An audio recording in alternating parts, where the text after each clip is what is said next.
So what's up? So I've been applying for jobs lately, and I feel like an asshole whenever I write a cover letter. Cover letters are the fucking You worst. have to I like, hate them so much. You have to fucking prostate yourself before the company, be like, "Oh, please hire me, pretty please. Oh, please. I'm just a little guy." they're also oxymoronic because like you're supposed to stand out with them, but then you have to write them to just sound like everybody else in like plain Right, business speak. right. And like fucking, I'm back in school, and like I'm writing enough essays for my classes as is. I don't need to be writing them for potential. I don't want to be writing them for potential employers also, but I guess I fucking have to. I'm on the edge of just like applying for jobs without them and telling them to interview me if they want that information. Right, really. Yeah. Like it's just a redundancy. It's just more work to get your name in the fucking door. Ugh, God.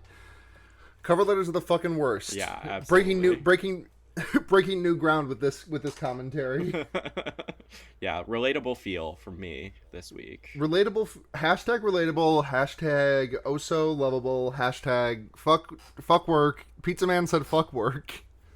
Absolutely. It's been so fucking rainy here these last couple weeks, and as such, it is. I mean, I'm recording this like a week before Yeah.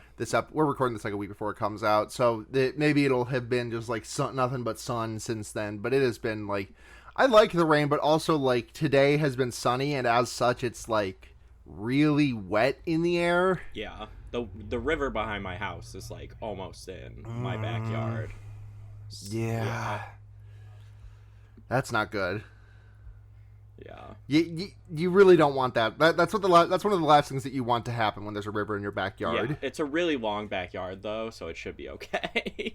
Okay, I'm glad. I'm Yeah. glad you will not be. I'm glad you will not be flooded. Yeah. I went to pull up the Paranorman wiki page and I typed in Mhm. Pharaoh Thornton. There's an idea. Yep. Change my team name right now. Yeah, no more Caro Caro Bong Nito. Now it is Courtney. Courtney Babcock. Courtney Babcock. There are enough named characters in this movie to have a team. Yes, but none of them stand out. Ferrothorn. I mean, Ferrothorn could be Mr. Prendergast. IMO. Yeah, I could see that. Or Delmise, Cr- a thick yeah, ghost. Cradley is Alvin. Oh. Who's the most little guy? Cottony is Neil for sure.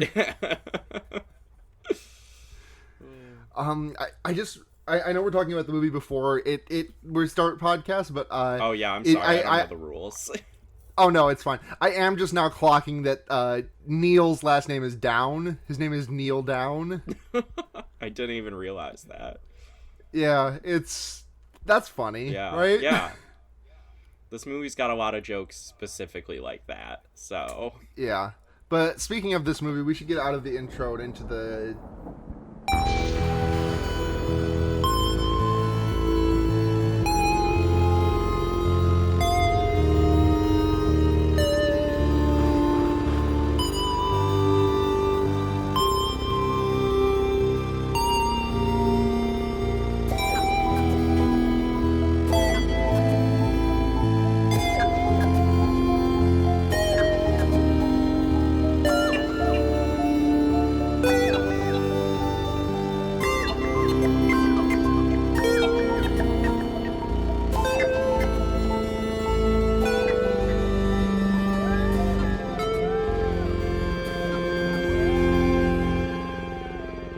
Welcome to Fear Rating, everyone. It's your number one dump truck ass podcast. We love them. You love them. Cannot get enough of those big fat Pixar mom asses.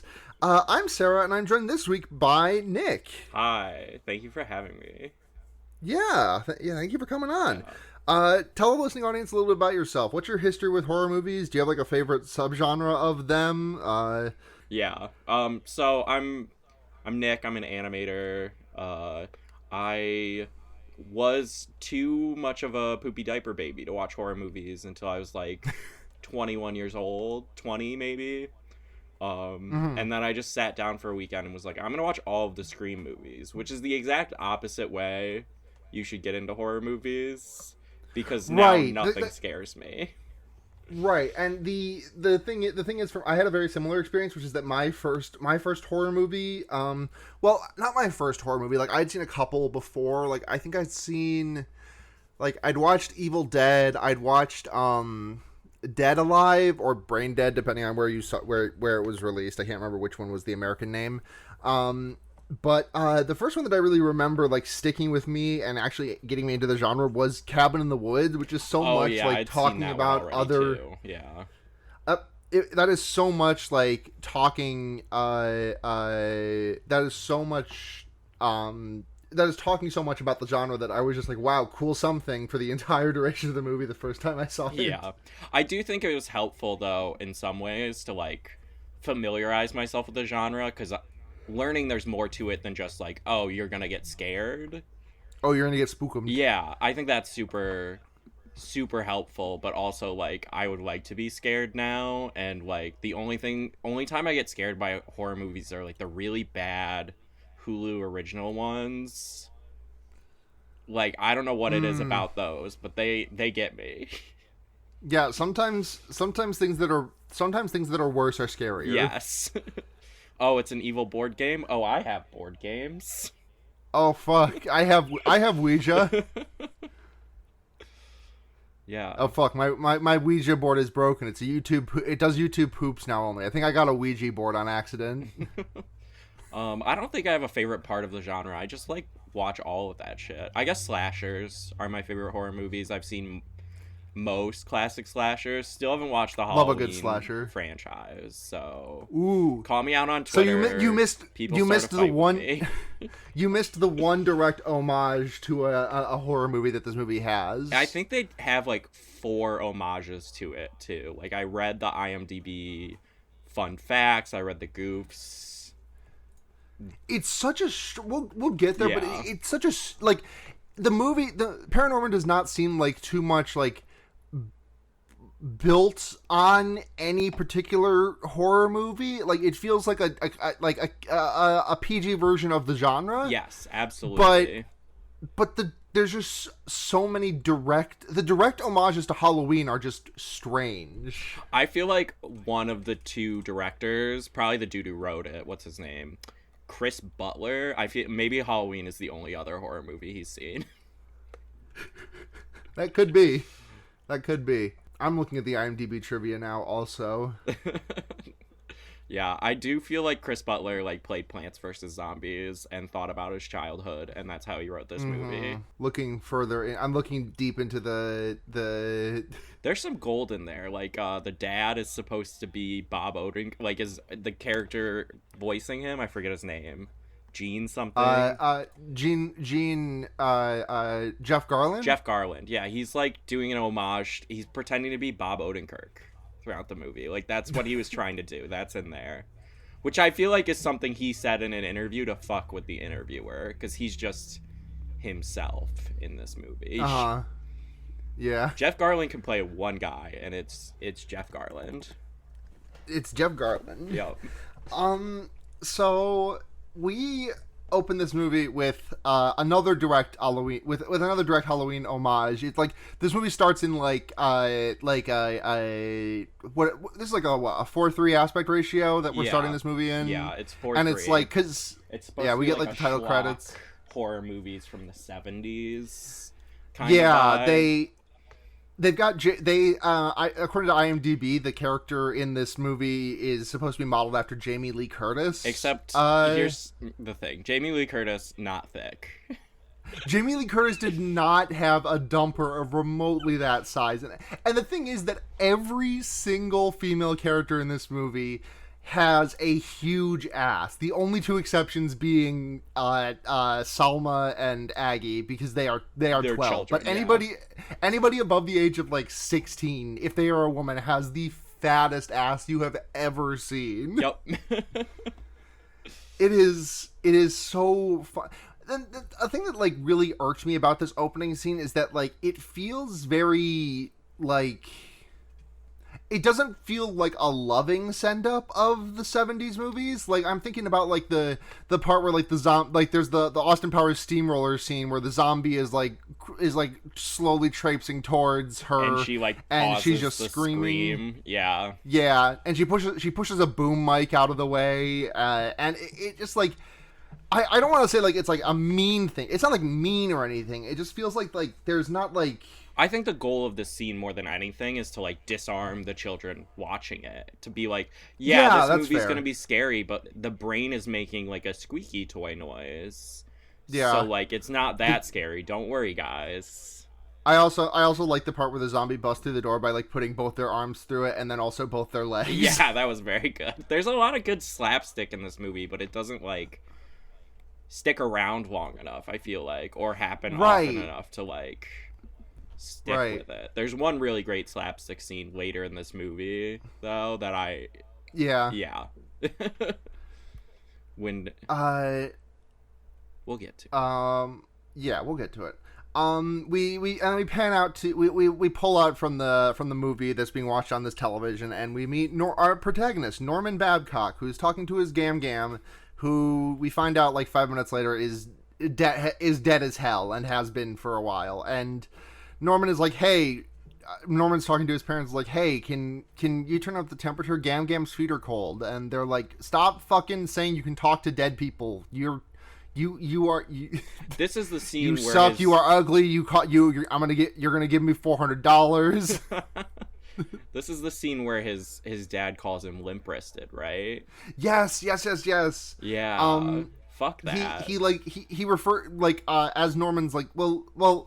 So there's a funny line here, which is that his mom like bends down, like puts a hand on his shoulder, is very caringly like, grandma's in a better place now, and he says, no, she's not. She's in the living room, which that is a great did make line. me chuckle. I also have his dad. This is like then we get introduced to the other three members of his family because he walks into the kitchen, right? His dad, who is a QAnon person now in 2021. He's very into QAnon. And then his mom, who's like put upon. She's tired. She's got big bags under her eyes. She has a thick dump truck ass. Absolutely, very much like a former hippie vibe I get from her. Yeah. How she ended up with her husband, who the fuck is to say? Listen, Dharma and Greg, you know. And then his sister Courtney, who's like a valley girl, even though they're in New England. She's the cheerleader. Yeah, she's she's just like a pastiche of like mildly misogynistic teenage girl stereotypes. She's wearing literally like the Britney Spears like tracksuit, the pink, the white. Yeah. I feel bad for the way this character gets treated in this movie. I agree. There's also like in the behind the scenes they were talking about animating her, and the crew said like everybody knows who this girl is, but none of us have lived her life. And I feel like that was them telling on themselves a little bit. Yeah. As Norman is like about to walk out, his parents start arguing, and like Norman is like on either side of them, but the camera is framed so he's like standing right between their big fat bellies. Yeah. Which is like, this movie uses a lot of bigness as shorthand for bad. I can see that. I think they were trying to... I'm not trying to defend them for this, okay? But I am... It's hard to make big people in stop motion. And so that's fair. I just think like the focus on their stomachs there just feels so weird. I get that it's supposed to be like that Norman is like stuck between them, but it just feels like it just feels weird, especially in comparison with like all the other like the drama teacher is fat, like Alvin is fat, Neil is fat. Neil is like the one fat nice guy. But like the thing about the size more than anything is like I think this movie tries to put technique before like the script a lot of the time. And I think this is one of those instances. Like, I do think, like, absolutely there's a lot of fat phobia going on. I'm not trying to defend the film, but I think that's... Right, of course. This alludes to a running problem with the rest of the movie. That... Right. And all Leica films, if I'm being honest, where they're trying to make like the most interesting stop motion film they can, and a lot of the times the like important emotional moments of a film end up falling by the wayside. Yeah. Yeah. Yeah. So yeah, Norman has like a bit of a dust up with his sister because she's like, oh yeah, prove that you can talk to grandma, and he like says something about like her keeping photos of the varsity quarterback in her underwear drawer, and she's like, oh my god, you fucking pervert, you're sneaking through my shit again. Yeah. Fuck you, I hate you, this family sucks ass. And then Norman's like, oh ho hum, like, and Norman's grandma goes should to bed not about be tattling on her either. So no, there has to be a better way for Norman to prove that he can talk to yeah, to talk to Gam Gam. this is like one of the first instances of many where Courtney is treated poorly and the movie never gives a shit about it. Yeah. Norman goes to bed about it. Like his aunt says something. His mom, as he's like leaving the room, his mom says something about Norman's uncle, and he like just goes up to his room and goes to bed about it. Yeah, I think his dad calls the uncle like hippie garbage, and this is Yeah. where we like cut to, like, it is very much an allusion to like, what if he was like his gay uncle, but then like it's not the gay uncle. Yeah, it's not the gay uncle. It's the ghost. It's the freaky ghost the uncle. spooky uncle. Yeah, Yeah, the spunkle. the spunkle. Yeah. Yeah. And then we cut to the uncle who has just a table full of photos of Norman. Yeah. The creepiest shit possible. Yeah. We go to the next day, and there's some fun stuff. Like Norman's got his zombie alarm clock with like the gravestone telling time, and like the skeletal hand bursting out of it, rattling around and making noise to wake him up. He does like a classic anime hair gag of like trying to part his because he's got like his head just kind of looks like a box of McDonald's French fries. Yeah. It's goat hair. And he tries to part it sideways, but it just goes straight back up. No, this is another behind the scenes thing. It's literally his hair's made of goat hair. Okay, that tracks. Honestly, Yeah. that tracks. He also has cool zombie slippers and just a ton of zombie. Like, he's got a zombie room. Even though his dad hates that he likes zombies, still buying him a ton of zombie stuff for Christmas.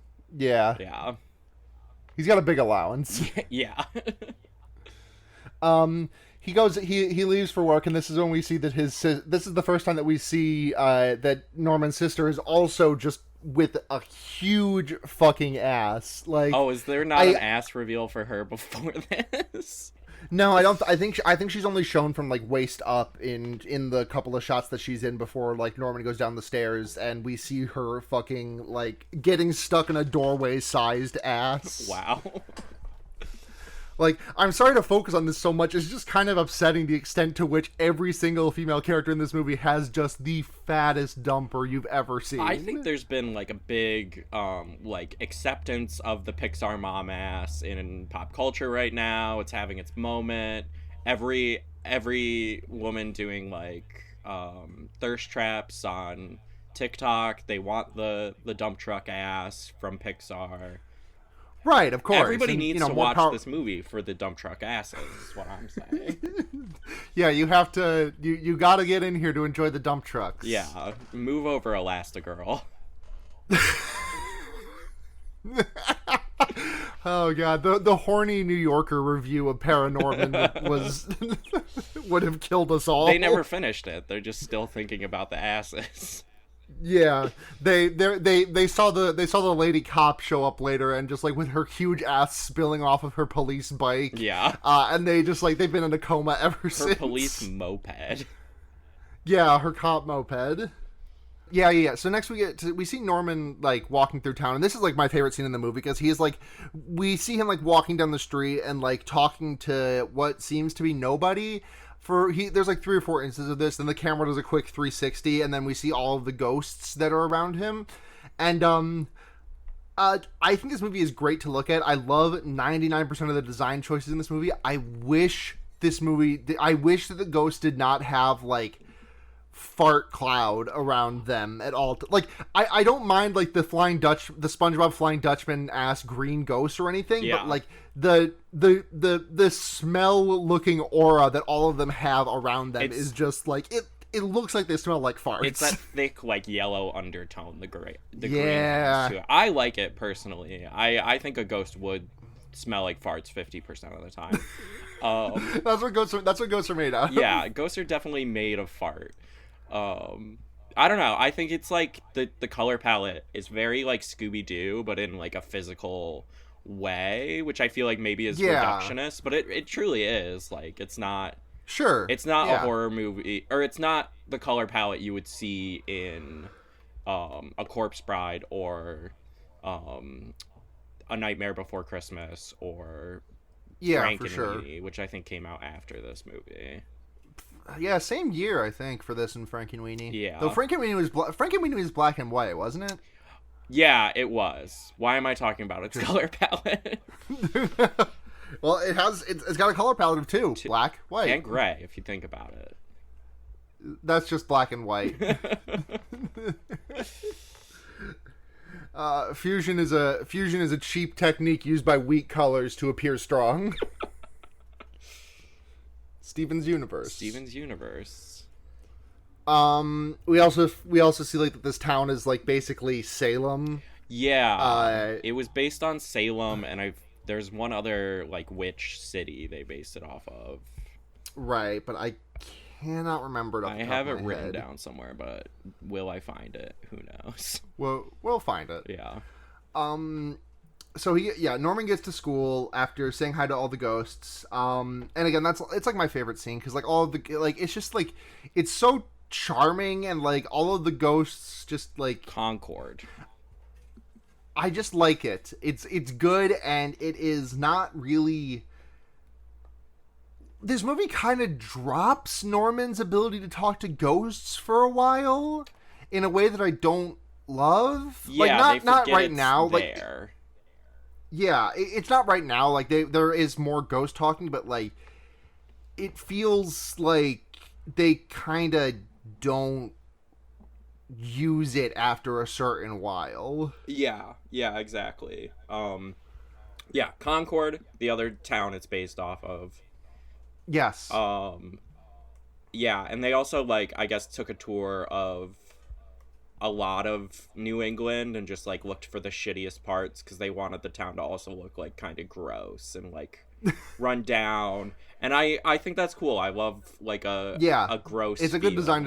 It's a good design decision. Yeah, I don't want shit to be pretty in movies unless it's like the rich people evil shit.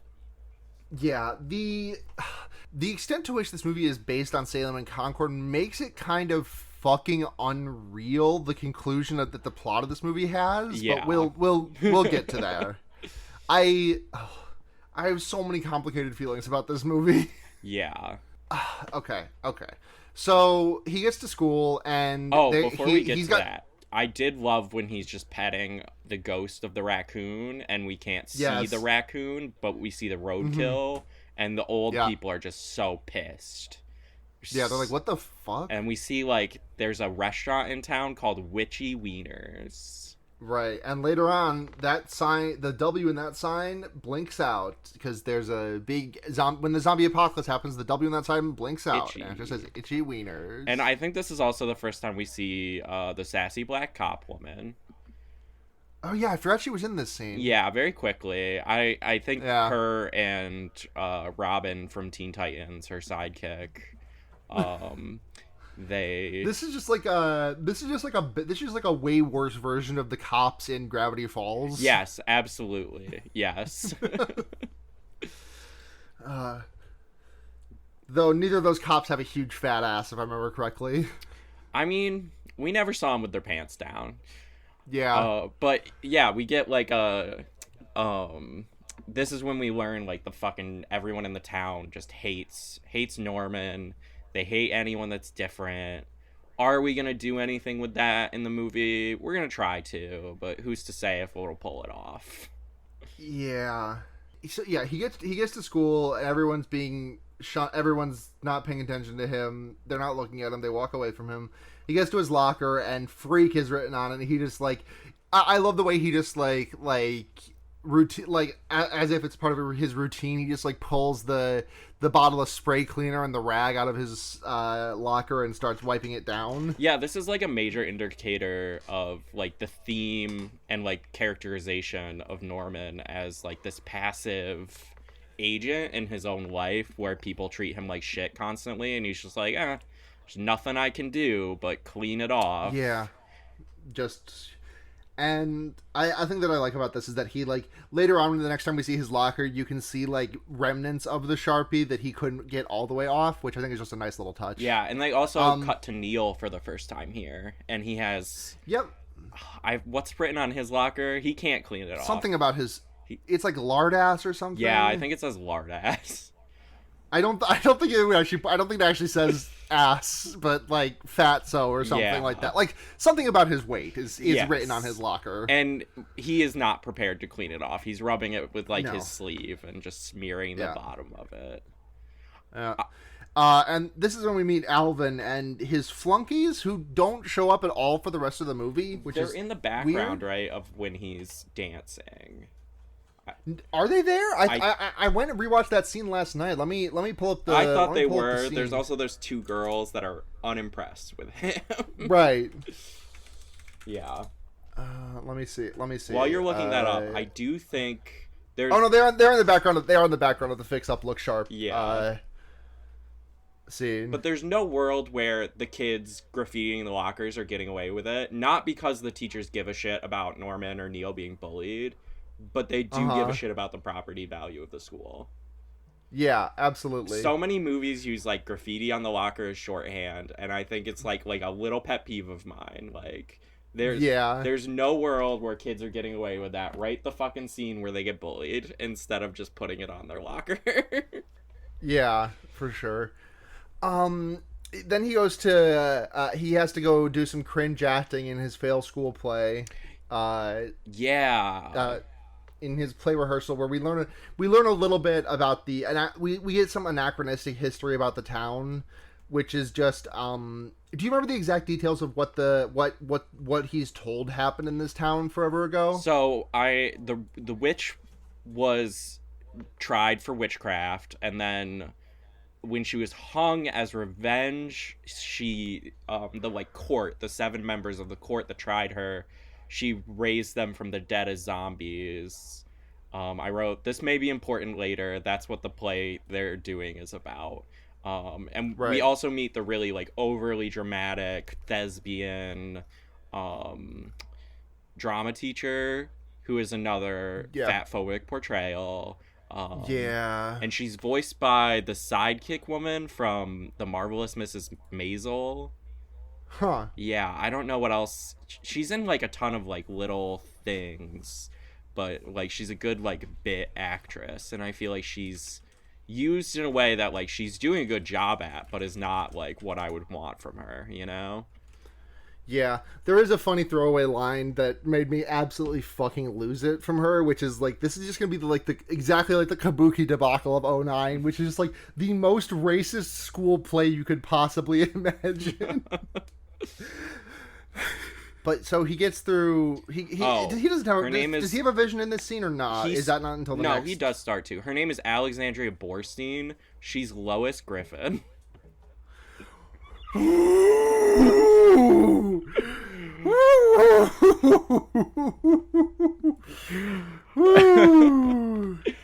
Yeah, so he starts to get the vision. They do this cool effect where like the world around him is like decaying away, but it burns away a little bit. Burns like paper almost. Yeah, it's cool. And it reveals like the start. I don't remember what this specific vision is about, but it's like, it's not the one where she's running in the woods. That's the next one. I think this one's just like quick cuts of like the trial and them being shitty. Mm-hmm. Yeah. Yeah. Norman's so after practice, Norman goes home, well, tries to go home, but is accompanied by Neil, and Norman's like, oh, I just kind of like being alone, and Neil says, oh yeah, me too, we can be alone together. Neil just wants a friend. Neil wants a friend, and Norman's like, I don't know why they bully me. Why did they bully you? And Neil's like, I got no idea. It's probably because I'm fat, or it's because I have delicate skin, or I work up a sweat from walking 2 minutes, or I have IBS also. I think he says also that he sweats from his eyes, which is that too. Neil, I'm sorry you're crying. You could just admit it. Yeah. There's a line in here when they're talking about, like, why are the bullies bullies? And there's a line in here that really is this movie telling on itself more than anything else. Which is that Neil says, if you were bigger and dumber, you'd probably be a bully too. Which is, like, just a very oversimplification of the world. Yeah. In addition to I mean, by bigger, I'm giving them the benefit of the doubt that by bigger they just mean like larger in stature, because Norman is a pretty diminutive guy. Like, I'm not gonna assign that one to fat phobia. Yeah. But the stupidity tied to malice is just really, really, like, I don't know. It's frustrating to me. There is like another line shortly after that where they're telling on themselves again, because instead of saying survival of the fittest, Neil says survival of the thickest. Yeah, and this is when the world's thickest man, the fucking built like a fridge, Mr. Pendergast, shows up. Voiced by John Goodman. Voiced by John Goodman, and looks like a character who is going to be in Psychonauts 2. Yes, a lot of characters in this do look like they're going to be in Psychonauts 2, though. Yeah. Yeah. He just has like some cryptic things to say before Neil threatens him with a container of spicy hummus. There's a fun at the end of the scene. There's a fun, like, just like them circling each other and John Goodman just like having his hands up, be like, don't throw it, please don't throw that spicy hummus. Yeah, I'm kind of bummed we don't get a ton of the uncle, because he has like some of the most fun animation of any of the individual characters, I think. In the whole really movie. Like, it's very smooth, it's very poppy. He's like doing like these harsh arcs where his like head is up and his head is down, and it's up a little to the right just to like enunciate what he's saying. And then also, like, you get that really nice stop motion thing where the like fabric on his like sweater is constantly like fidgeting, and his beard just won't stay the fuck still because the animators just keep bumping it, and there's nothing you can do about that shit. Yeah. Listen, trials and tribulations of stop motion. Yeah, absolutely.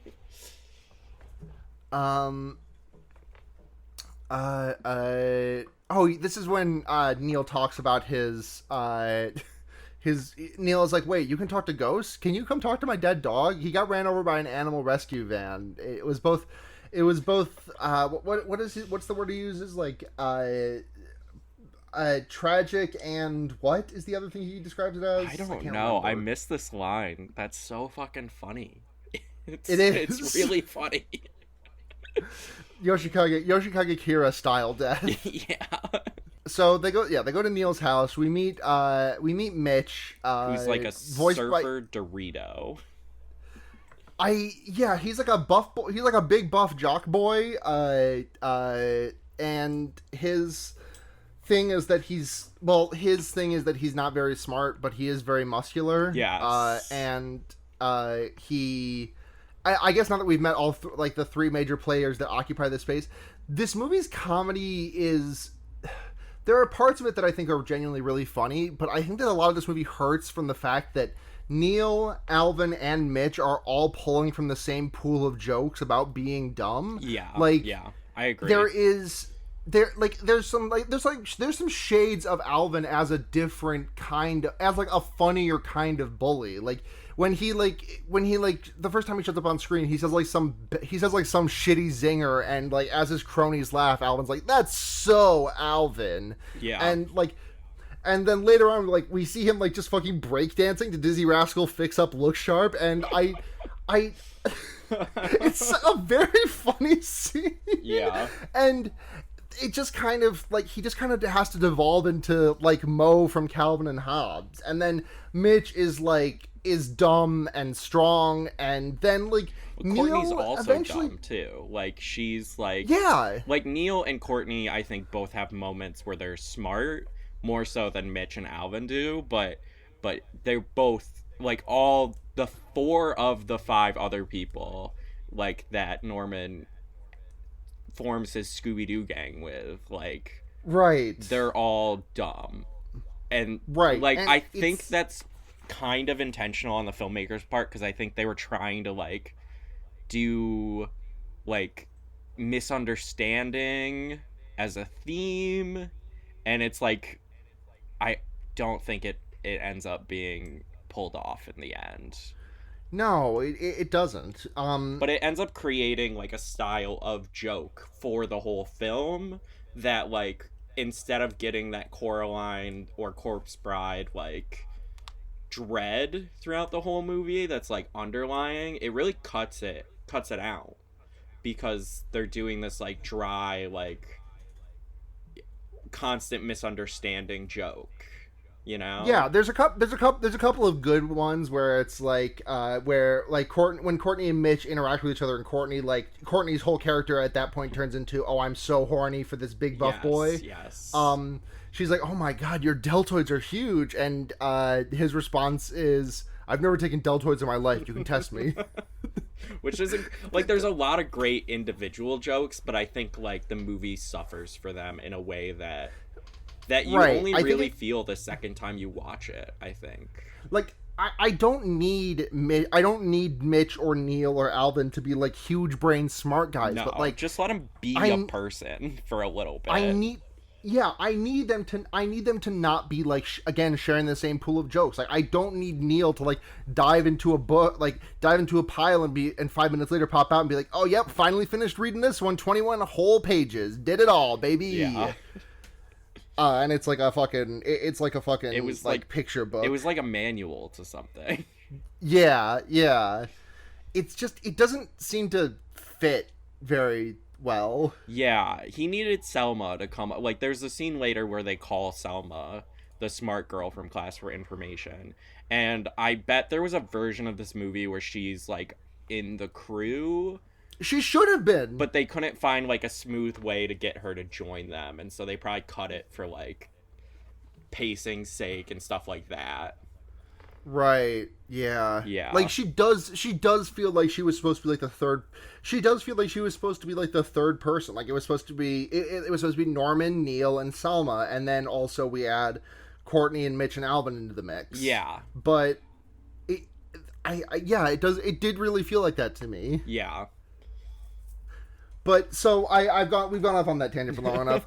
We meet Mitch. A fun thing I like about his design is his like really shitty quote unquote tribal tattoo that he's rocking on his upper arm. He wants to be a surfer so bad. He's not wearing a shirt most of the time. He's got the huge van for surfboards, but he lives in the middle of fucking New England. Like he lives Where you in gonna like surf, bro? New Hampshire. He's landlocked. He is. So what happens? They go to the backyard. Neil's house. Yeah. And Norman's like, yep, your dog's here. It is cut cleanly in half, which is... Yeah. I liked that. I was into it. I did like that. It's like Slink Dog from Toy Story. but without the slinky.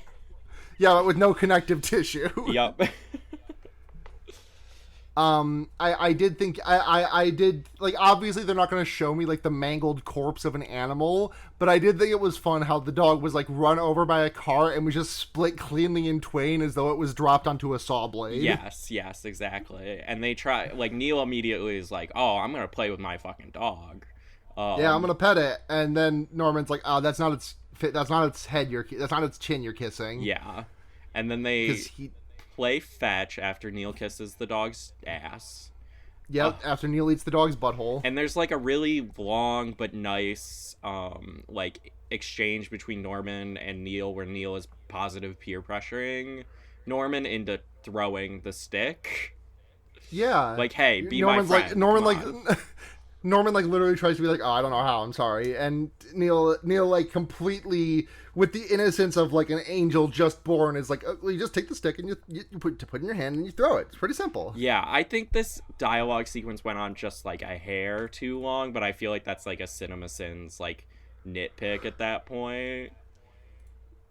Yeah. But like it just endears me to Neil more, and like he's my favorite character for sure. Yeah. Yeah, and then when they do, Norman does end up throwing the stick. It hits a tree and bounces directly into Neil's mouth.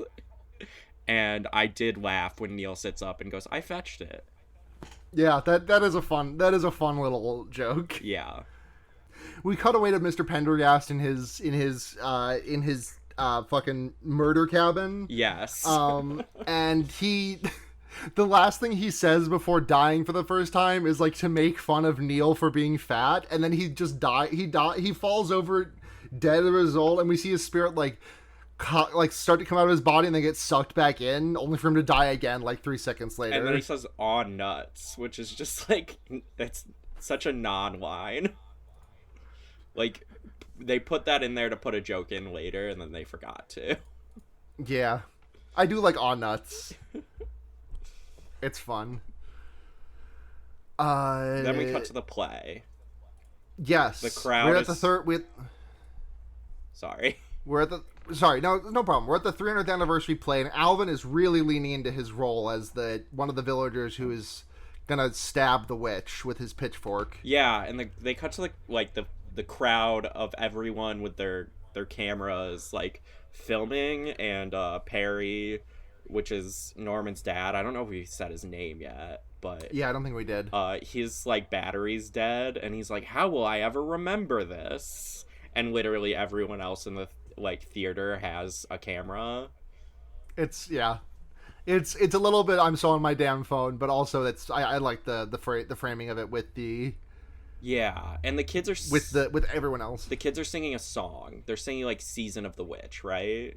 They're like chanting it. I looked up the song later, and I wasn't sure if it was for the right part, but it is "Season of the Witch," right? Yeah. Yeah, which I thought I liked that touch. I was into that. Another Halloween reference. Yeah. Halloween 3, Season of the Witch, baby. And then Neil is playing a tree. He's the tree they're gonna hang the witch on. Yep, it's very grim for a student. It's grim in a way that I really like for the student play. I did like the texture of his tree costume. It's like when you break cardboard in half and it has those like wrinkles. Those wrinkles. Yeah. It's good. But then Norman has another vision in which he is told that the dead are coming, and then he comes out of his vision and is like shouting, "The dead are coming! The dead are coming! We have to do something! The tree told me!" And the camera pans to Neil, and Neil's just like, "I don't fucking know." Yeah, the vision starts with like an owl that only Norman can see flying into the auditorium, and I feel like I just want Norman to have a little more self-awareness in this moment, but it works at the end. Not as much at the beginning. Yeah. Yeah. What happens next? Well, then they drive home, and the dad, he hates mental illness. He just fucking hates it. He's so angry his son is dealing with anything. He's so goddamn angry at so many fucking things. He just wants to play fetch with his boy, or catch with his boy. He wants to throw a stick for his son. He wants to throw a stick for his son. Yeah. And his son's gotta have emotions. Yeah. He storms into the house after saying something really hurtful. Because like Norman says, like, "I didn't ask to be born like this," and Norman's dad says, "That's funny, neither did we," and like storms into the house. Yeah. And at this point, his mom turns to him and is like, "You know, the moral of this movie is gonna be that sometimes people are mean because they're scared." Yeah, and then Norman is like, "He's my dad. He shouldn't be afraid of me." And she's like, and then "He's afraid for you."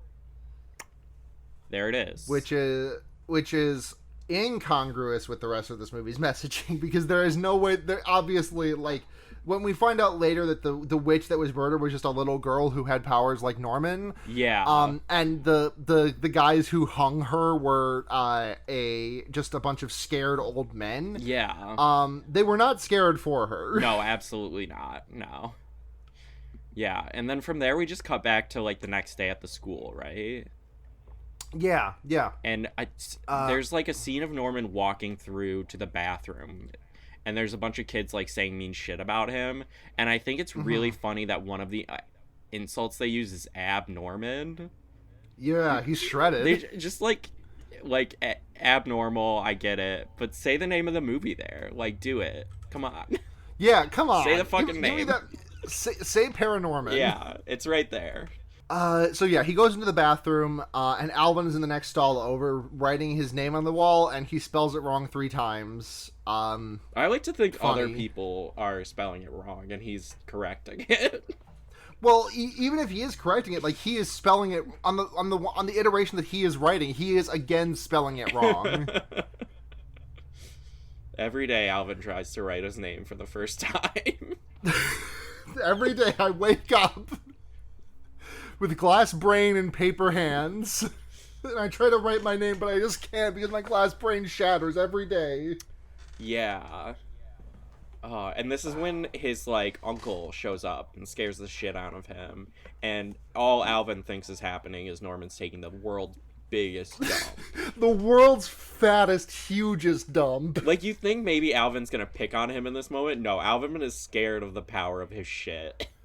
Alvin is terrified. Everyone in this movie, we keep talking about the dumpers everyone else got in this movie, but for the magnitude of shit that Norman takes here, he has got the world record for the biggest dumper. Yeah, his like uncle shows up in the toilet, which is like very very obvious, but very like I'm down for it. I'm here. For it. I like him opening the toilet lid and seeing Mr. Pendergast's face in the toilet bowl. And this is when his uncle gives him like his quest for the movie. We're like 40 minutes into the movie at this point, and this is when we learn like what he's supposed to do.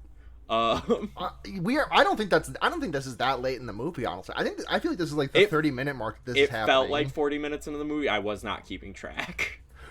The thing is that like this movie's pacing is really all over the place because it feels like it comes to a natural climax like 3 or 4 separate times until it actually comes to one. Yeah, I think it's just a lot slower than I remembered it. Like the final like third of the movie is the part you remember, and so the beginning being as long as it is just feels like, oh, it shouldn't be, but I think it works for the most part, but in some places it does not.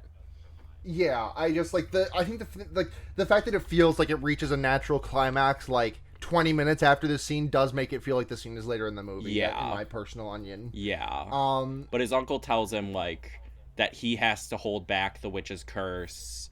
He needs to... Yep, he has to read the book at the place where they buried the witch. Yes. Before sunset, and you have to promise me, and then that frees me. I'm free. I can go to heaven or hell or wherever I'm going. Yeah, and we also get like another vision here. There's like toilet paper ghosts, which look very cool. Apparently, that was just one dude's job for a year, was to figure out the toilet paper for this scene. Holy that sounds like a fucking job. I wrote his name down. I want to give him credit for it because shouts out to Brian Anderson Elliott. Shouts out Brian Anderson Elliott. You have the production respect. Yeah. I'm saluting. Yeah, and then... But yeah, if he doesn't do this, then the ghost of the witch is going to wake up and it's going to be very bad. It's going to be the third time you play as Homer in Simpsons Hit and Run levels of bad. There is a very funny line here where Uncle Pendergast is like, "Swear to me," and or I guess second time you play as Homer. Sorry, I don't want to be incorrect because it's Homer, Bart, Lisa, Marge, Apu, Bart, Homer. That's the order of characters you play in that. I played that game a lot. Yeah. If we make any mistakes, please @ me on Twitter, and I will let you start a fight and just not keep it going. Yep, that's @ Travis McElroy. @ Travis McElroy. Yeah, but the uncle says like, swear you'll do it, and or he just says, swear to me, swear, and Norman goes, you mean like the F word? It's a fun little line. And then like the toilet explodes, and yeah, and then Norman walks out and goes, you might want to give that a few minutes. Yeah, Norman does Ace Ventura. Do not go in there. Woo! Which is like another moment where it's like there are really great individual jokes, but like they don't really fit the theming or the tone of the movie all the time. Right, Yeah. and like I don't know. I don't need the jokes to fit. Like I think that there is some good comedy in this movie, but I just think a lot of it also falls flat for me. Yes. Yeah. Yeah. In a way that it didn't when I watched this movie for the first time. God, this movie's almost 10 years old now. Yeah, I think I watched it for the first time when I was in like middle school. Yeah, I watched it for the first time when I was. I had like just gone to college. This was like the summer of my. This was like the summer before my freshman year. I must have been in high school then, because I don't think I'm that much younger than you. What? How old are you? I'm 25. Yeah, you're only a year younger. Okay, than me. yeah. As they're leaving the bathroom, Alvin threatens Norman for no real reason, I feel like. But, well, he's the bully. Yeah, he's the bully. He's just doing bully things. But he says, like, DED dead. You're gonna be DED dead. Yep. Yeah. Again, reinforcing that this man does not know how to spell. I would not mind these jokes so much if it was just not so leaned into, Yeah, I guess. yeah. Like, I don't know. It's just, again, I just keep coming back to the fact that Alvin and Mitch and Neil are all just doing different kinds of dumb guy routines, and it gets kind of old. And again, the sister whose name I keep forgetting. Courtney, yes. Yeah. I was going to say Chloe, but it's not that. Well, Mitch also forgets her name throughout the movie, so you're not alone. Yeah, true. So Norman goes back to his house and gets a text from Neil, and this makes the Halloween song play as his ringtone, which Yes. I think that's a fun little cheeky thing.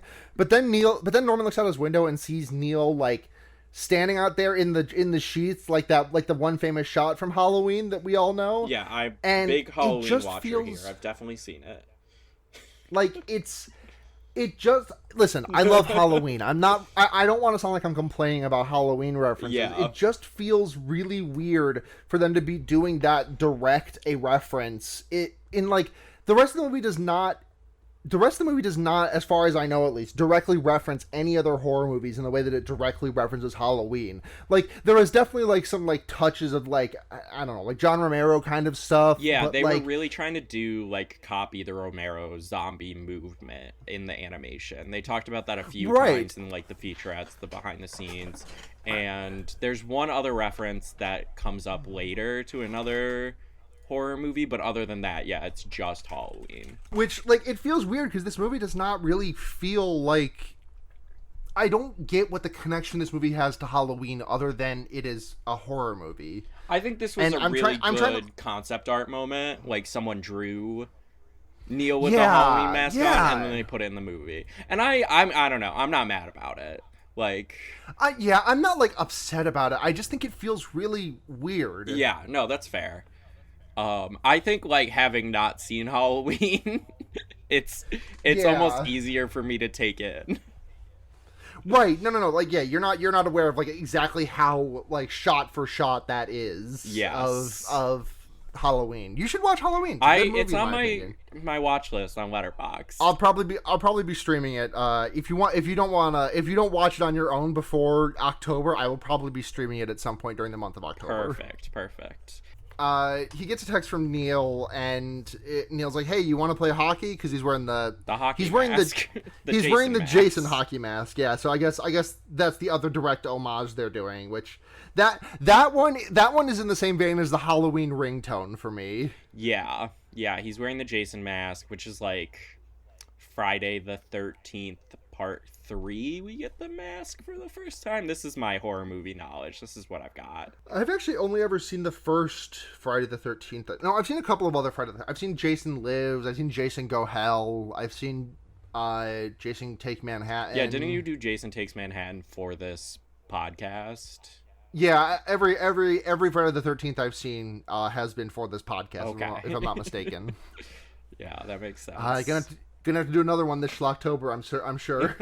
Or maybe one of the later entries in the Nightmare on Elm Street series. I've heard that the 4th through the 6th are not particularly good. Yeah, I've only seen the first 2 because I want to watch the 3rd one real bad, but it's not streaming anywhere right now. Yeah, because apparently that's the best one.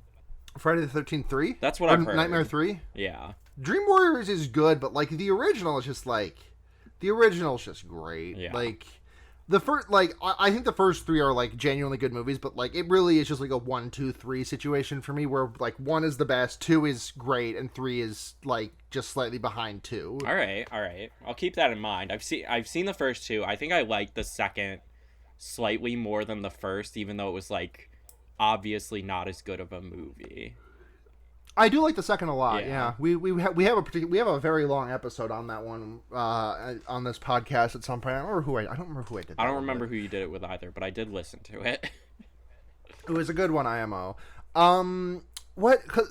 Next is just Norman heads down to he goes to Mr. Pendergast's house, right? Yeah, Neil just takes off because he's like, look, I don't want to do scary shit. I just want to play. Like, yeah. Yeah. And then Norman's like, well, I have to go do scary shit, so fucking tough titties. Bye. Yeah, I'm Paranorman. This is my movie. It's my movie, dude. Fucking get with the picture or get the fuck out. And he gets a pep talk from his grandma before he takes off, which I thought was very cute, very nice. It's a scene that... It's nice. It is a scene that's oddly reminiscent of Monster House, which is a weird thing for it to be reminiscent of. I don't know why, but like I feel like the movie should have like swiveled around and we should have seen like bottles, like Mountain Dew bottles filled of piss in Norman's corner.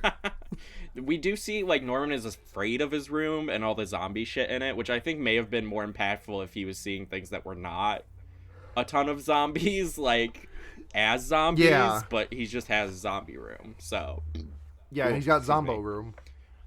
Yeah, and I like that his grandma calls his dad a jackass at this point in the movie. Dumb fucking idiot, motherfucker. Yeah. They should have let her swear. Yeah.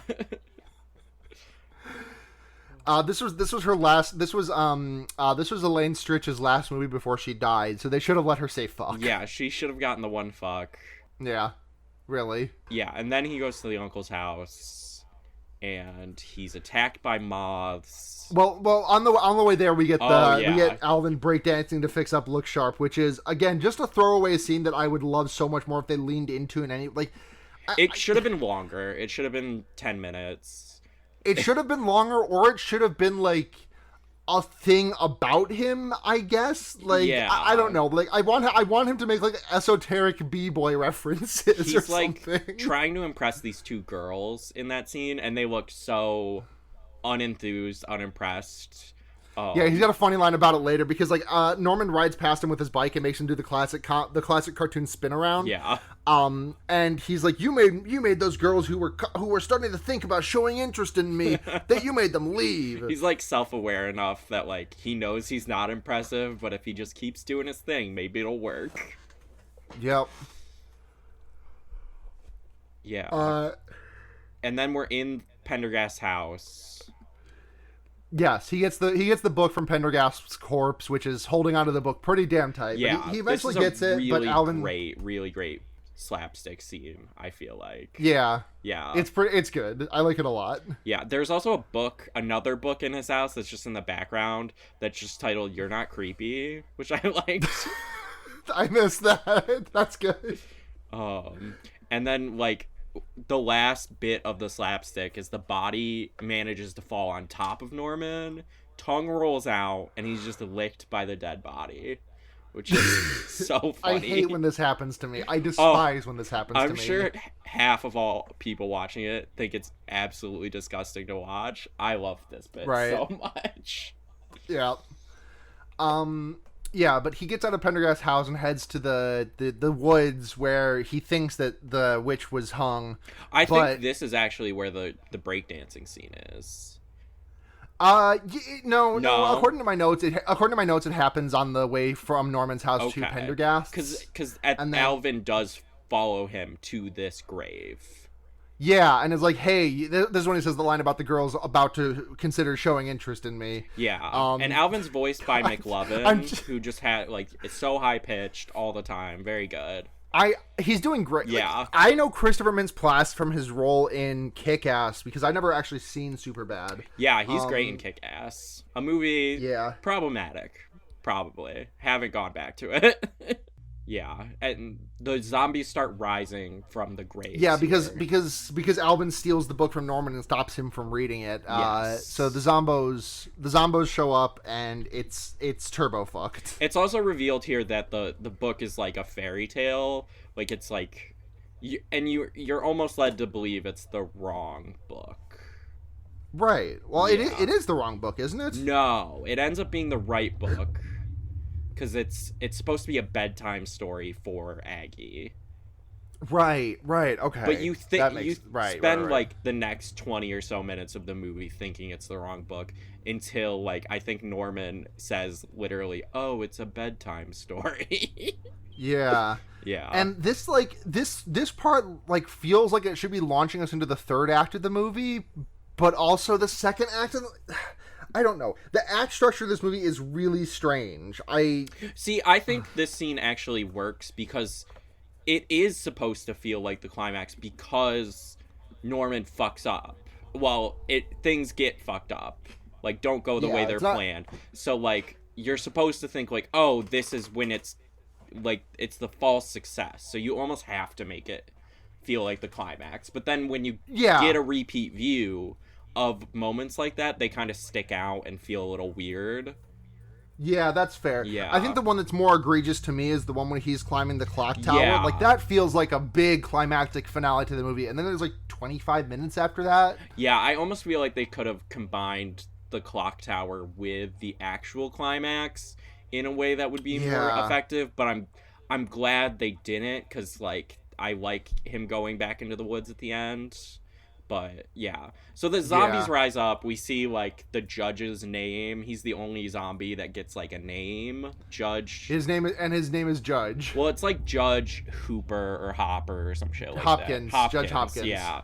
All of the zombies apparently have his name names. is the his name is the Arrested Development bit. Judge, my name. All of the rest of the zombies apparently have names, but they never say them. And we don't even really see their graves enough to get it up. But there's like these cool ghost clouds going on. These ones are a lot less pee pee poo poo.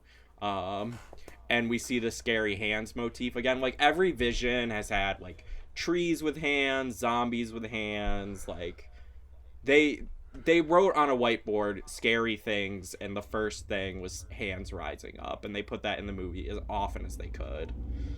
Yeah. Toilet paper hands. They're everywhere. Yeah. Yeah. Is this when we get the scene of Neil being horny? Yes. Yes, we do.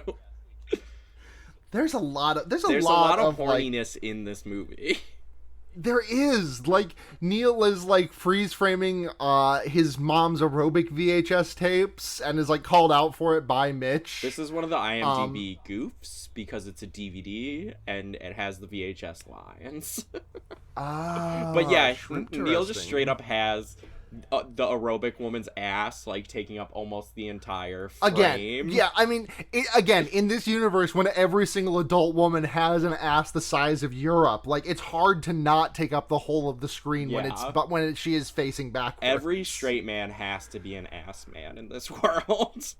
There is no such thing as breasts. It's perverse to like breasts. Everybody, in the world of Paranorman. every single woman in this movie is shaped like Dragonite.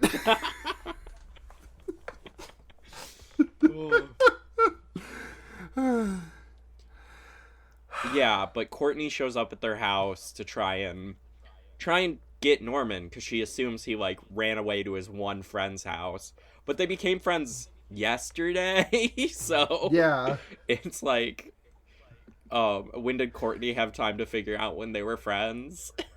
Right. I don't know. Maybe they have a relationship where they talk a lot despite the antagonism Yeah, they show that's each other true. on screen. I'm willing to. That's a Cinema Sins like complaint. I absolutely am not bothered by it. Yeah, I'm fine with that one. And Mitch answers the door in a towel and a shower cap. And I missed the shower cap. Courtney is instantly horny. Yeah, she's like, "Oh hell yes." Yeah. She says, "I think you should leave, boy." She says, "I can say whatever the hell I want." And then Neil sticks his head out and is like, "Jizz." Yeah, Neil shows up and he's like trying to lie for Norman, but he cannot. He absolutely can't. He's not very good at it. He's not good at lying. His brain is still on the aerobics DVD. Yeah, he's still thinking about that ass. Yes, absolutely. And he is the rest of the movie. You can just see it in his eyes. Yeah, it's reflected hauntingly. Yeah, and so Courtney convinces Mitch to take his van and go find Norman. And they do find him. I don't remember exactly how they track him down, but they do find him, and then this is the gang that we're stuck with. This is the gang that we stick with for the rest of the movie. It's Mitch, Courtney, Neil, Alvin, and Norman. Yeah, all fighting together. We cut back to Norman and Alvin, and they're trying to get the right book because they don't realize they have the right book, and then they're running from the zombies, and they end up running past them in the car, and Mitch hits one of the zombies with his car, and there's a funny moment where he's trying to be like, "Are you okay?" and doesn't realize it's a zombie, and ends up just picking the decapitated head up and punting it. It's pretty, and he gets back in the car and is like, "Did you see that? I punted that shit 100 yards." Yeah, this part of the movie just has kind of a lot going on really fast, because it's the cop starts chasing them, the zombies are chasing them, the judge is on their car during the chase scene. And his arm is in their car. Yes, Alvin ends up holding onto the arm. Yeah. And they crash their way to City Hall. Yeah, because this is when they call Salma, and then they head to they say, "Yeah, go to the town hall. That's where you'll find the info about her unmarked grave." Yeah, and Salma's salty about not being on the adventure, as she should be. She's like, "You want me to Google shit for you while you're having a fun paranormal adventure? Okay." This is when the deltoids line is. This is when we get the fat-assed cop who joins in the chase. Yes. The zombies descend on the town, and there's a good scene where someone is getting a snack out of a vending machine in the back alley, and it's in the very back, and it's the old style vending machine with the coils, so that he has to wait for it to get all the way to the front and drop. Yeah, this is the other horror movie reference in the film, because there's a bag of chips or whatever called Cujo's, and it has a dog. Oh, yeah, I didn't see that. Yeah, I got it from the IMDb goofs. I'm not an eagle eye. But so the guy runs away screaming, and then his chips drop, and he runs back in. The camera doesn't move; it's fixed from the zombies staring down at him. So he runs off screen screaming, and his chips drop into the thing, and he runs back into screen. He runs back onto screen, staring up at the camera the whole time, fishing around in the vending machine for his chips, and then runs out again, screaming the whole time. It's very funny. It's a really makes you think moment, because he has to choose between getting eaten and eating his chips. He chooses to not get eaten and then to eat his chips. Yeah, he makes it out okay. Yeah. And then also the cop crashes her moped into the parents' car, and so they end up carpooling together to track down their kid. Yeah.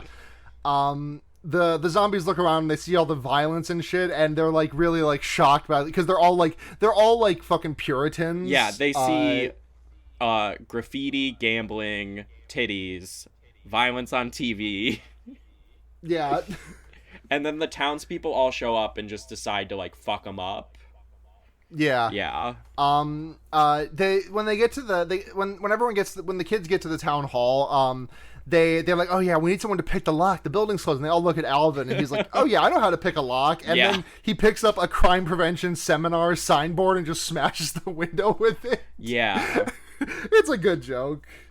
Yeah, this is also the start of like we're supposed to realize the zombies aren't actually attacking the people and they're just like ruthlessly attacking the zombies. I don't feel bad for the Yeah. zombies, but we're supposed to.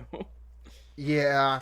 There's a line a little bit later when the cops roll up to the scene and the huge assed cop hops off her bike. He's like, "What are you shooting civilians for? That's the police's job." Which is like, for 2012, that's a way more poignant than you would think.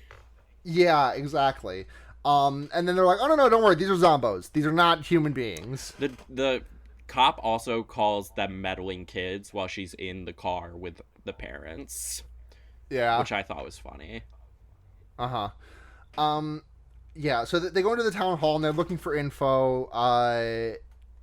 When does Alvin fall? When does Norman fall off of the tower? So they like look through books and shit, and Norman is like once again the movie telling on itself. Like Norman's like, this is the exact opposite group of people I want to bring with me to a library.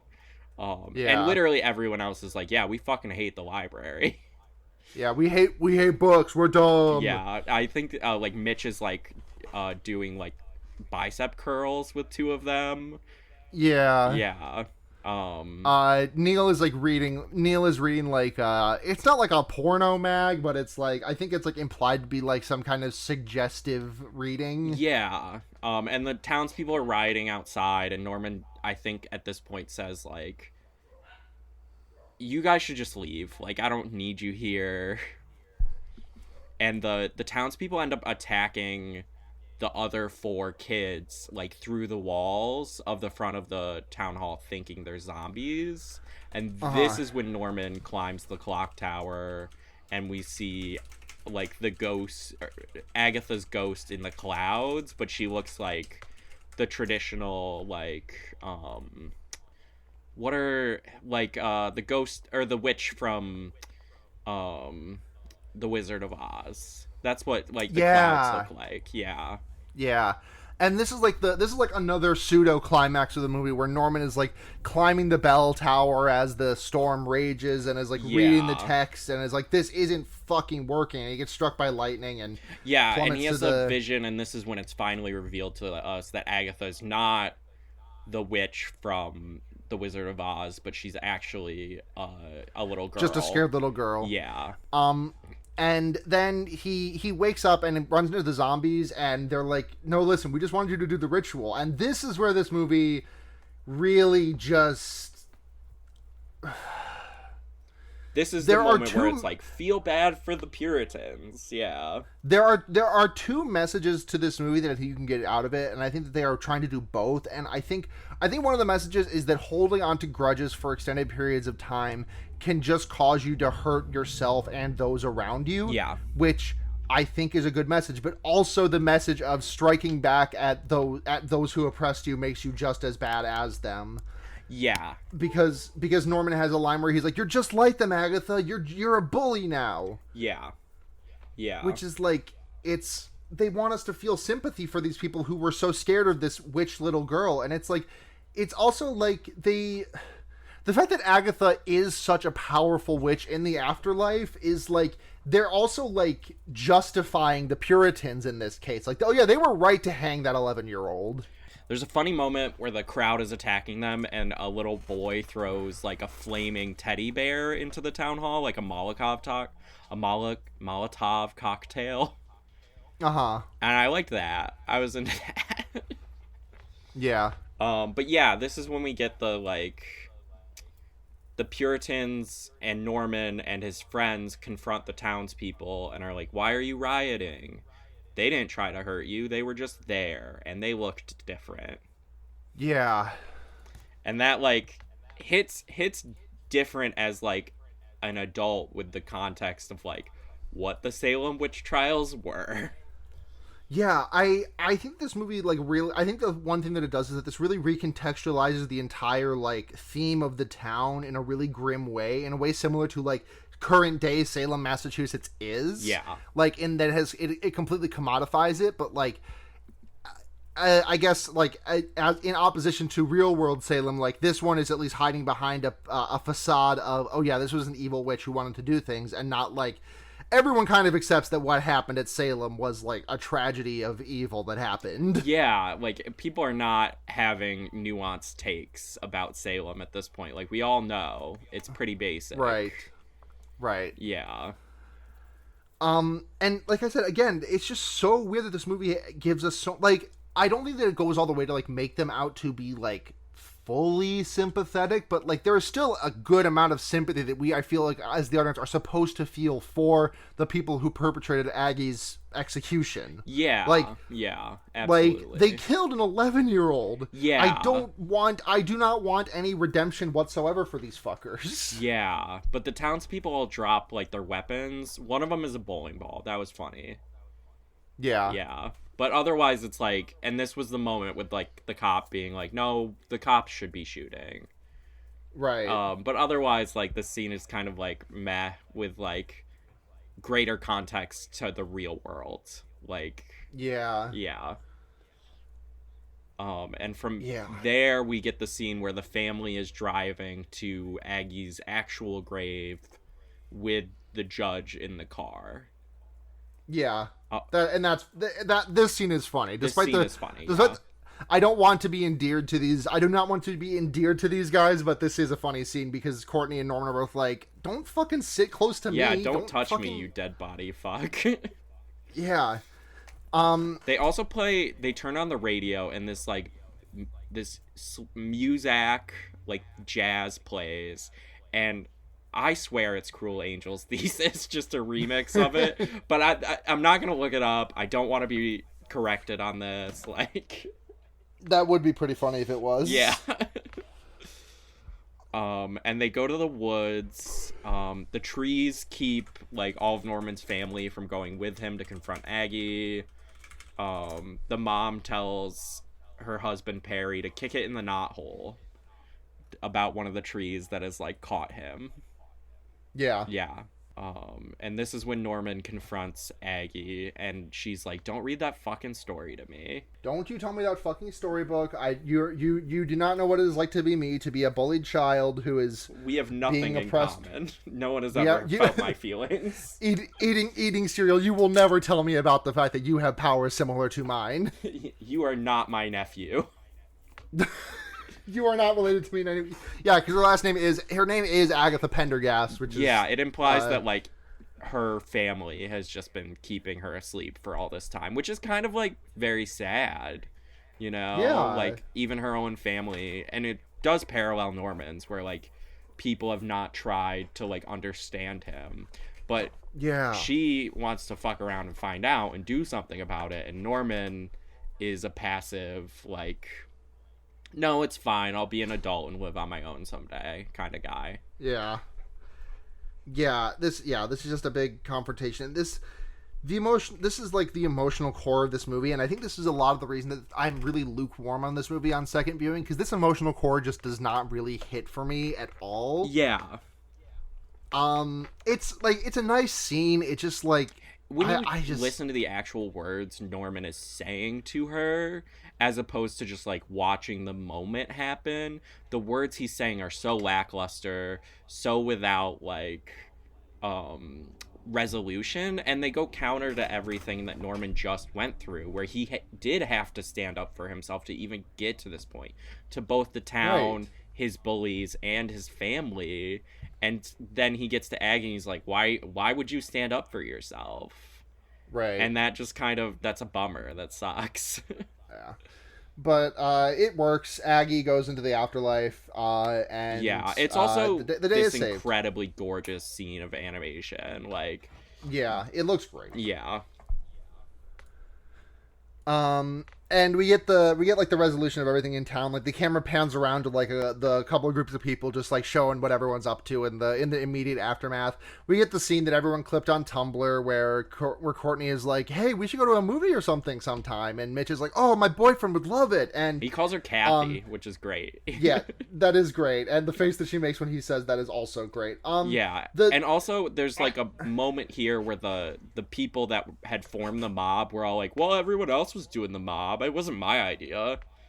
Right, just mob mentality. You know how it And goes. Alvin is being interviewed by the press, and he's like, yeah, Norm and I are best friends. Like, we do We have a paranormal blog. investigations all the time. Yeah, we have a blog. That was great. I love, like, what a great lie to tell. Yeah, then you gotta go home and make the blog, Alvin. Right, you have to go home and make Alvin and Norman, Alvin Norman. Say, like, we're looking for a book deal. Get some money out of this, boy. Come on. Yeah, come on. And then we go back to Norman's house where his grandmother still is. She has not resolved whatever needs to happen in her life. Yeah, it implies that like earlier in the movie she says she's around to make sure Norman's safe and to protect him. And you'd think like him finally being on the same playing field and open with his family and them accepting him would mean she can move on. But apparently not. Apparently not. Apparently this is just for the day, and his dad is about to just be a QAnon asshole to him again next week. Right. She can sense that in like 5 or so years there will be an upcoming reactionary movement that his dad will be really into. Yeah, she just knows. Yeah, she feels it in the water. But the dad has a nice bit where he's like talking to the grandma. They both end up asking Norman the exact same question about what's happening in the movie he's watching. I love that moment. I genuinely do. Yeah, I think it hits real well. That's why I remembered this movie being like a lot more about his relationship with his dad than it is. Yeah, right? Yeah, I think one of the shames of this movie is that like him and Courtney spend so much time on screen together, and their big emotional moment that happens in the library is just like not that great. Like I wish she got her moment. We also passed over. Well, she does kind of get her moment. Yeah, we did gloss over her moment where she like talks to the villagers on behalf of Norman while he climbs the clock tower. And also there is a part where the 5 friends are like holding hands in front of the zombies, but instead of holding her hand, Alvin grabs her ass. And she goes, my hand, Alvin. And like it's implied he has sexually assaulted her. Then that's another moment where it's like, wow, Courtney can't win. Yeah, Courtney just has nothing going for her in this movie. Yeah, which sucks, because I honestly, like, my favorite characters in this movie are Norman, Neil, and Courtney. Yeah. And that's Paranorman. Yep. On a scale of 0 to 5 zombie slippers, how many zombie slippers are you gonna give this one? I'm gonna give it 4, just so I have 2 pairs. No. You know what? No, sorry. We're on a scale of 0 to 5 big, fat, juicy, plump dump trucks. How many Pixar mom butts are you gonna give this one? I would give it 3.5 juicy dump truck asses. I think that, like, despite all of my complaints about like the message of this movie and a lot of the humor not hitting for me, like I think this really like does not go lower than a 3 for me. Like, yeah, if nothing else, this movie is fucking gorgeous to look at. It's gorgeous to look at. It's like really innovative, absolute spectacle of animation. And I think like the few Leica films that have come since it, like there's no world where they could exist without them making all the innovations they made in Paranorman.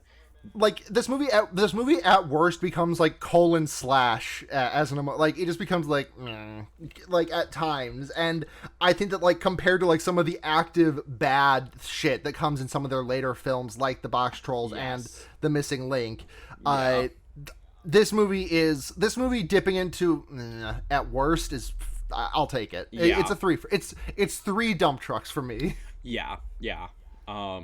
I also want to like mention the hashtag they used in all the featurettes was weird wins, #weird wins, which I think says a lot about like what they were going for with this movie. Like every featurette, like, and I think they were edited this way intentionally, but whenever they interview a cast member or a crew member, it was very much like, oh, I was the bullied kids. I'm such a, like, they're on the verge of saying the Jughead weirdo speech at all times. And I don't think this movie could have been made in a post-Riverdale world. Oh, incredible. We got some questions. We got a lot of questions on this one, actually. Hieronymus Goat at Curse Goat asked, why does every woman in this film have just the fattest, dump truckiest Pixar mom ass? It was the decision of the creators, and we have no choice but to respect it. Yeah, so I tried to find an actual answer for this because this is the first question we got. And what was her name? Heidi something? Heidi Smith, I think, is the. I'm looking for it in my notes. Yeah, I think Heidi Smith is the right name. Yeah, she's the character designer. It's like a weird, the way they talked about the character design and all the behind the scenes stuff was very, very weird because like she like was right out of college and it almost was like they were trying to say that she was like not as good at drawing as someone with more experience because they kept talking about like her nervous line quality and stuff like that. Uh-huh. But I think like a lot of the design choices for characters that end up not working end up coming down to more like what I would assume would be Heidi's like lack of life experience as a 22-year-old. Like that's why I think like Mitch is just a buff Dorito dude and why like Neil is two circles, you know? Like, and this is by no means shade to Heidi or her work. I really like it. I'm a fan of the character design. I do think the women could have more varied body types, absolutely. Yeah. We got a couple of questions to this effect. From WTF Nidgoff is a human at Apocalypse Gay _. Why did y'all make a little girl apologize to her literal murderers? Why should we feel sorry about a bunch of grown ass adults who said, "Yep, this little girl is gonna bite it"? Also from Nevi Sticks, girlfriend of the show at Nickel Wolf.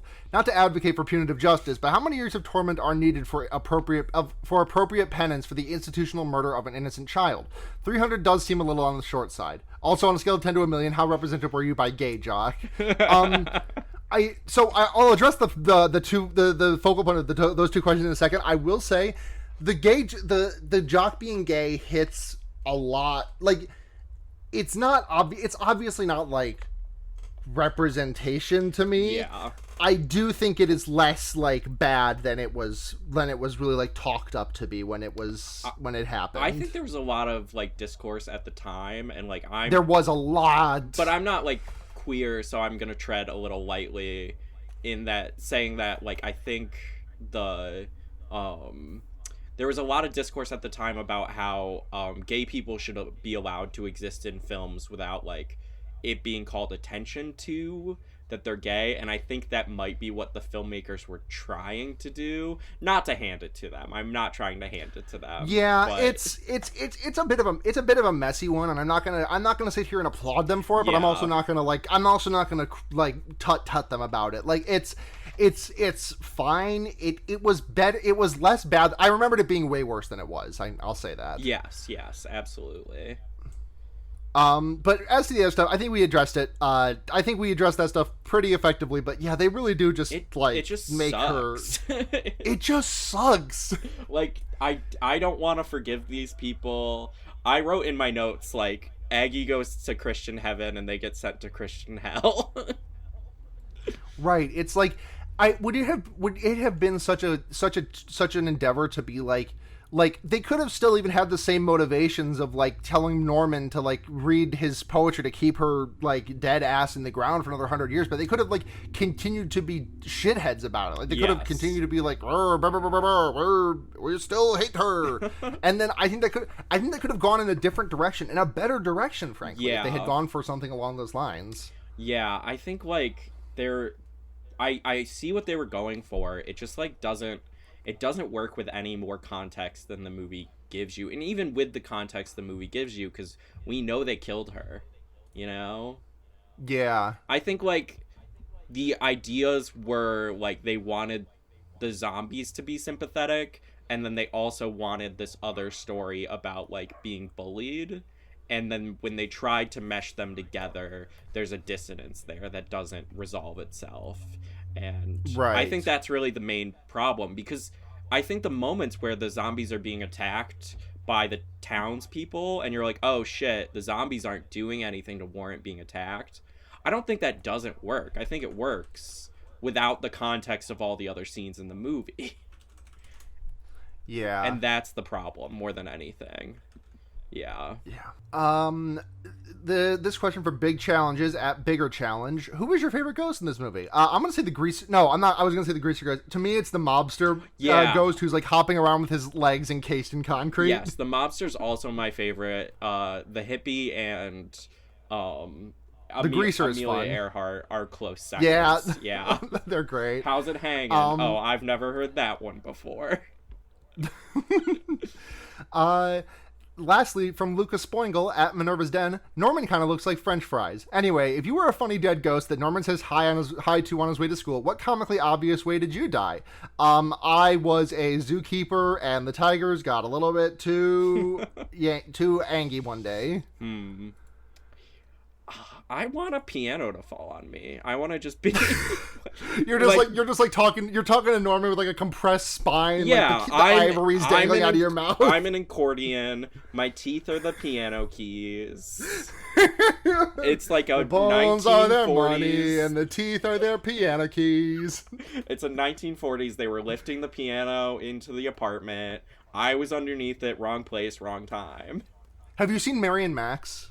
I haven't. It's been on my list for a long time. A, you should watch that movie. B, there's a really funny scene in which a mime gets crushed by an AC unit falling out of someone's window. Good. I will put it on my letterbox list, and hopefully I can it's one of my all-time favorite movies. It's genuinely I don't know how it's aged because it's been a long time since I saw it, like maybe 8 or 9 years, but I watched that movie a lot at a very important time in my life. Can I ask, do you believe in ghosts? Have you ever do you think you've ever had a paranormal experience? Okay. That would have been my Twitter question, but I felt like I'm on the episode, so I'm not going to text. I have not had an experience that I would classify as a paranormal one. And I'm sorry to give a centrist answer about this, but I'm open to the concept. Like, yeah. I'm not as hardline. Like, I do not believe in them as strictly as I do in I fully believe that like there's extraterrestrial life out there. Yeah. Like that one, I'm fully 100% sold on. But like, ghosts are like maybe in some capacity. Yeah. That's it for questions. We're gonna go recommendations now. Okay. Do you have anything to recommend, or do you want me to go first while you think of something? No, I thought of I came prepared. I thought of stuff. Hell yeah. So I have two. What you got? I have two. One is in the same vein as Paranorman, but I think is like spooky in a lot of different ways and more successful in the ways it's like challenging authority. And that's The Owl House, which is a Disney Channel original yeah, I've heard show. Good things. I've only watched the first season. If it gets real I've heard libby good in the things. second season, that's not my fault. I've heard good things. I like the Milfy mother. I like the Milfy older witch character. Yeah. But it's good. There's gay moments that are better representation. There's fun magic. It's funny. It's also scary at times in a way that works, I think, for kids in a great way. But it's one of those shows where there's a lot for adults to get out of too, and it's made by Dana Terrace, who was like worked on Gravity Falls with Alex Hirsch and the rest of their crew. Hell yeah. And then my other recommendation is last night I watched the OVA for Alita Battle Angel. I think it's just called Battle Angel. Hell yeah. But my recommendation is to not watch that. It's to watch the live action Alita Battle Angel movie. Alita Battle Angel from what, 2019, yeah. 2018? One of my favorite movies, a problematic fave for sure. It's like watching 9 movies at once though, and I'm currently that's just something efficiency to me. Currently petitioning Letterboxd for it to count as more than one. Yeah. My recommendation this week is just going to be the new season of I think you should leave. Tim Robinson's fucking done it again. Yeah, absolutely, so funny, absolutely gut busting shit. Yep. I genuinely cannot think of the last time I've laughed as hard at something as I did the first time and the second time that I saw Coffin Flop. Yeah, Coffin Flop is so fucking good. It's so funny to me that like I watched a behind the scenes about it, and there was just like they just like showed some footage of like what it looked like to break out of those coffins in like a very controlled environment, like in like a stunt like practice room or something. Yeah. And like just the sound of the coffin breaking was enough to send me into the giggles. It's not rigged. I didn't rig shit. I didn't fucking rig shit. You know what, Spectrum? Pull the plug. I don't give a shit anymore. I'll kill you. so fucking So funny. fucking funny. Nick, thank you so much for coming on the pod. Where can people find you? And do you have anything to plug? You can find me on my Twitter at Nick R. Vern. I post like once a week there though, so if you're not into it, don't be into it. And then I'm on Instagram, Nick R. Vern, the same, and I should be posting like stuff that I've been working on for a long time, like storyboard animatics. I just have to time them out. Like all the drawings are done. I just haven't done the final bit. So that'll be cool. And then if you work in animation and you're hiring, give me a job. Hell yeah. Hire Nick, IMO. Yeah. All right. If you want to find us, we are on Twitter at Fearbaiting. We are also patreon.com/fearbaiting if you want to support the show. $1 is a tip jar. Occasionally we get the episodes up early and you get access to them if we do. $5 a month gets your name right on the podcast and a message right on the show. Go ahead and send a message in. I haven't read one in a while. $10 a month, all of that, and you get to choose a movie for us to watch. There's really like we did Scooby-Doo in the Cyber Chase a few episodes ago. Like there's no limit, there's no like bottom rung of scary to clear anymore. That was a good episode too. One of my favorite. Thank you. One of my favorite fear baiting episodes. Oh, thank you. I'll pass that along to Moose as well. Thank you so much to Luna Wolf, Paul Moran, Kit Spindler, Michael Kaiser, and Paul Bechtel. We love you all so much. If you want to find me, I am on Twitter at SunhatZhenya. That's SunhatZhenya. You can also check out the Noisepace.xyz network, which so graciously hosts this and so many other excellent podcasts. Thank you to it and Matt GameCube, the proprietor and head of the network. Thank you to Blair Kitch for editing most of my episodes. He is on Twitter at Blair Kitch. Thank you to people you meet outside of bars for making our incredible intro and outro music. You can find them on Bandcamp under people you meet outside of bars, or just go to gaygothvibes.online for a direct link to their page. If you want to listen to me on other stuff, you can listen to Henry Kissinger's Pokemon Going to Die. It's a leftism podcast that is updated infrequently, but it's by, for, and of the Terminally Online. You can listen to The Wonder Years. It's an Animorphs podcast I do with Blair and with my friends Blair and Seda. You can listen to Special Grade Snacks, which is a Jujutsu Kaisen watch-along podcast that I did with my very good friend Kay. And I think that's everything. I feel like I'm forgetting something, but I guess Blair can put it in post if I did. So, until next time, I'm Sarah. And I'm Nick. And remember, you can put a fucked up guy anywhere. Good night, everyone.